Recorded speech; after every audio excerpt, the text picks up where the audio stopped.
Did you catch the national anthem Sunday night for the Super Bowl, Demi Lovato? I thought she did a very nice job. Sometimes there's a lot of pressure on people who are singing the national anthem, especially at a game like the Super Bowl.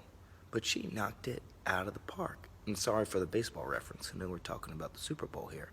But, she did a really good job. And when she got to the end there and everybody's favorite part in the land of the free, the home of the brave, it just gives me chills thinking about that. What a great anthem. It really goes to show the power of music to unite people, to make us believe in something that we think is true, but it really internalizes those thoughts when you hear somebody singing an anthem like that. And music's got a powerful way of elevating our thinking and our feeling beyond our circumstances, especially in days like today where people are just not getting along in our country.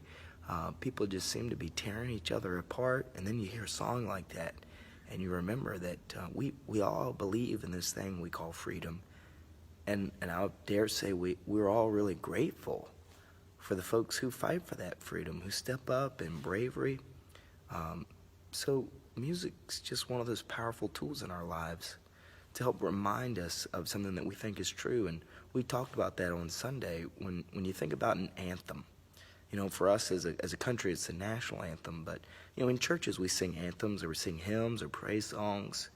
Music's got a wonderful way of helping us through times when we feel like things just aren't going the way we think they should, and we're not feeling right, or we may not be feeling God's presence. But it's a music when we come to God through music and our prayers, it helps to lift our minds and our hearts to something greater. And I think that's what was going on in this passage. We talked about Sunday with the Beatitudes. Many of us might know the Beatitudes. It's in Matthew chapter 5, but Jesus says to be full of joy and to be glad. And that's his description of blessedness, to be full of joy and to be glad, even in the midst of unfortunate circumstances, persecution, famine, hardship, when we're feeling poor in spirit. Jesus says that we're blessed. We should be full of joy and that we should be glad. And I think those words are like our tuning fork to help tune our hearts and our minds to remember what Jesus says here at the end of that passage, that we have a reward in heaven that is great.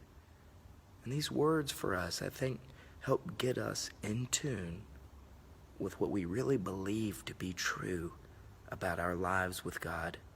Music, our hymns, our singing, our praise, it can help transform the way that we feel in a given moment, to lift us up out of our grief and our pain. And I'll close by sharing this one story. A friend named Jeff, and really appreciate Jeff letting me tell this story, was going through a really hard time after a divorce, and the music he was listening to at the time was not helping.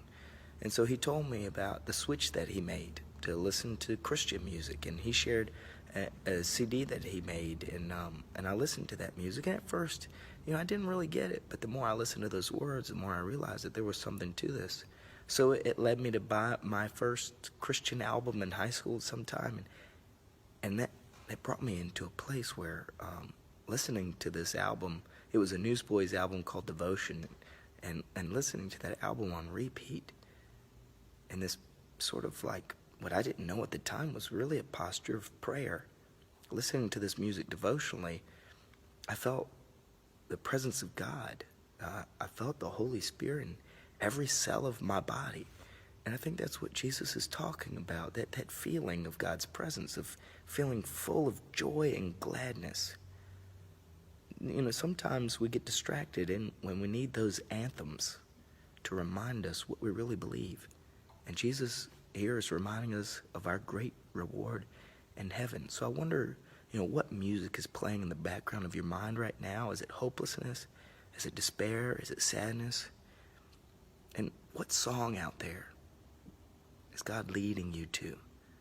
What kind of music do you need to listen to remind you about your great reward in heaven, so that you too can be blessed by feeling full of joy and gladness in spite of whatever difficult circumstances you may be going through? So I want to challenge you this week to listen to a different tune. Take care, and God bless you.